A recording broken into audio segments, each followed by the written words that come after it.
from his mother, we heard from his father. He's from Atlanta. He had kids. He was in a gang, but he had started to kind of try to get into the music business. And he had started doing that by, one, he had a relationship with Rayshawn. Two, he had just put Lucci on, YFN Lucci. So he was trying to kind of turn that market and do something different. When did you also hear about Donovan Thomas? That on the night that he was gunned down, that he was at the barbershop, getting his hair cut, his brother was there, and what were they getting ready to do? Meet with their daddy and go watch the football game. I think it was the Ravens and the Patriots. Don't quote me if I'm wrong, but I think it was the Ravens and the Patriots. And that's what he was getting ready to do. Spend time with his father. You know that he has a biological brother, but he also has a brother, which Kelvin Watts, who's super close to him, that they are brothers, but not biologically, but they share a brother, so they call themselves brothers.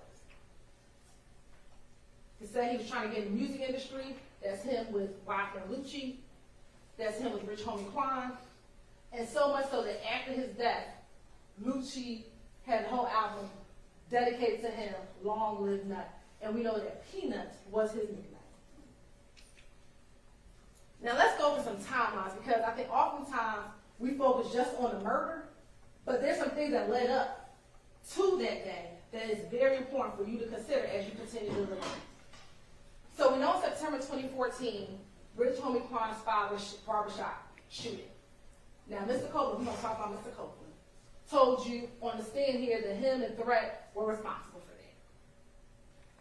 that. YSL members responsible for shooting up the shop of a YFN gang member. Or shoot the father of a if gang associate. Then, if you can recall, in all of the different interviews, majority of them, Mr. Copeland talked about this shooting at the Lakewood gambling house. He talked about it in mostly every interview when he kept on telling them about the history of him and Kelvin. And he talked about the fact that Kelvin had shot up the gambling house and shot up Thug's car. Then he talks about, in multiple interviews, a meeting at Cascade Skating Rink, in which him and Kel were there. Kel wanted Copeland to call Thug so they can maybe squash whatever issue that they had. And that when Thug, Mr. Williams, got on the phone, he asked Kelvin, "Are you going to pay for my car window?" Kelvin said no. They got into it, and it kept on going. You heard about the January 6th fight at Club Crucial, in which Copeland was jumped at the club. And then upon leaving the club, there was a fight with Bloody J, that some YSL members jumped on Bloody J, and that Kendrick and Arnold, they were arrested when they left the club. And that's going to be important, because when we talk about phone records, why we don't have some phone records from Mr. Kendrick. Then we had the January 8th shooting at TIG Studio, where Rich Homie Quan's purple truck was shot up. There was some alluding to the fact that Copeland did that shooting. I think Quindarius Zachary may have said in his interview that Copeland did that shooting. Then there was that blood meeting the night before the murder.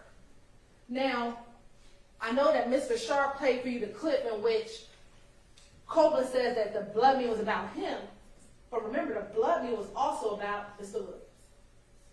And he said that in one of his interviews. That the blood meeting just wasn't about him, but it was about him, Copeland, and Mr. Williams.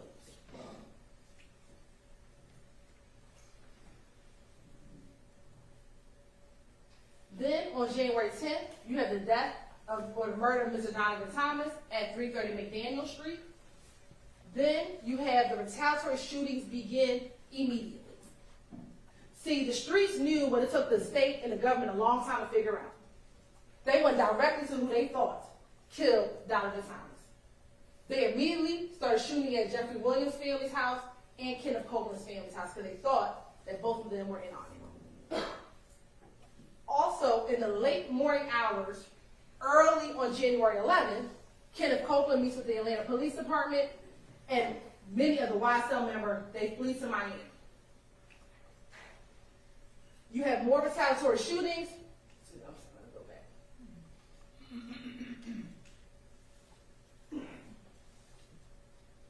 Then in April, between April and May of 2015, you had the incident at the Dunbar Center where Copeland is found with that gun. They don't arrest him then. He calls Gaither. Gaither speaks to him. They let him go. But once they did more investigation, they got the video surveillance from the Dunbar Center. They arrest him on June 10th. And then that's when he does the 9-hour interview that we'll discuss. In August of 2015 was Quindarius Zachary's interview.